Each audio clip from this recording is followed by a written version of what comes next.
సంగారెడ్డి జిల్లా కోహిర్లో విషాదం నెలకొంది. నిర్మాణంలో ఉన్న చర్చ్ కూలిపోయింది. ఘటనలో ఓ కూలి చనిపోగా 8 మందికి తీవ్ర గాయాలయ్యాయి.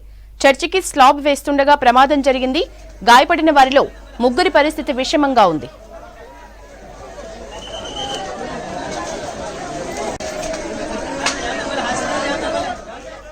మృతుడు మయన్మార్ దేశానికి చెందిన అజీముల్లాగా గుర్తించారు పోలీసులు. గాయపడిన వారిని సంగారెడ్డి జిల్లా ప్రభుత్వ హాస్పిటల్కి తరలించారు.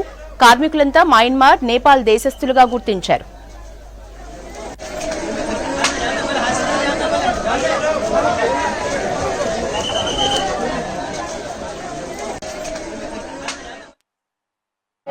మా దగ్గరకు వచ్చింది 4 మెంబర్స్ అండి. చర్చ్ యాక్సిడెంట్లో కోహిర్ నుంచి.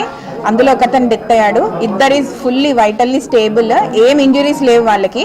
ఒకతనికి మాత్రం కొంచెం ఇంజురీస్ ఉన్నాయి, అది మా డాక్టర్స్ చెక్ చేస్తున్నారు. But vitals are totally fine, ఏం లేదండి, సీరియస్ ఏం లేదు. ఇంజురీస్ అయితే అయ్యాయి, అవి ఎక్స్రేస్ అవన్నీ తీసి చూస్తాము.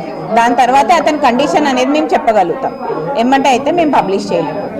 ఒకరే డెత్, మిగతా ఇద్దరు ఫుల్లీ స్టేబుల్, ఏమి చిన్న ఇంజురీస్ కూడా లేవు.